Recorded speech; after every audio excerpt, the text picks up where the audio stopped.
часто. Казанский Кремль у туристов пользуется заслуженной популярностью. Приезжают сюда и на автобусах экскурсионными группами, приходят семьями и поодиночке. В Кремль пришли детям показать, чтобы посмотрели, как было устроено. Мечеть, альтернатива все-таки религия, чтобы понимали они. Семья Кошель живет в Самаре. Часто приезжают в Казань. Квартиру арендовали заранее. На экскурсии записались аж 2 месяца назад. Город комфортабельный, выделены велосипедные дорожки. Очень удобно с коляской перемещаться, безбарьерная среда. Очень хорошее асфальтовое покрытие, удобно.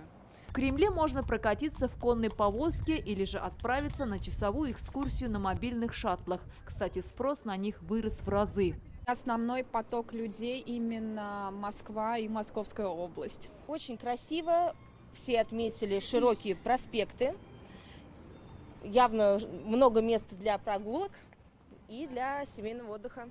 По данным ВЦИОМ, столица Татарстана вошла в топ-5 мест, куда туристы с удовольствием приезжают на майские праздники, наряду с Санкт-Петербургом, Ленинградской областью, Москвой и Байкалом. В гостиницах свободных номеров уже нет, бронируют их за полгода. На майские праздники еще было забронировано уже за несколько месяцев вперед. Соответственно, на летний период также у нас уже все весь полный отель. Люди до сих пор звонят, просят, соответственно, номера свободные, но, к сожалению, всех принять мы не можем. В центре города гостиничный номер стоит от 6 тысяч рублей за сутки. За съемную квартиру просят от 3 до 20 тысяч. Стоимость туров в Казань отличается в зависимости от города, из которого едут гости. На ребенка 25 тысяч, на меня 29. Юлия Хорошева с сыном приехала из Екатеринбурга. За 3-дневный тур на двоих заплатила чуть более 50 тысяч рублей с питанием, проживанием и с экскурсиями.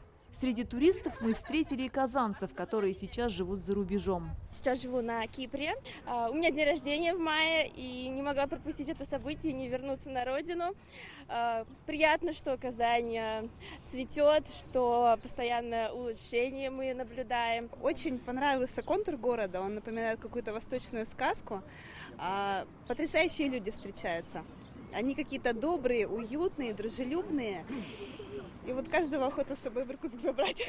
Если детям нравятся аквапарки, карусели, катамараны и водные трамваи, взрослые предпочитают пешие прогулки по историческим местам. Стало больше тех, кто возвращается в Казань снова и снова. И уже не на пару дней, а как минимум на неделю. Фариза Мазитова, Адель Медубаев, ТНВ, Казань.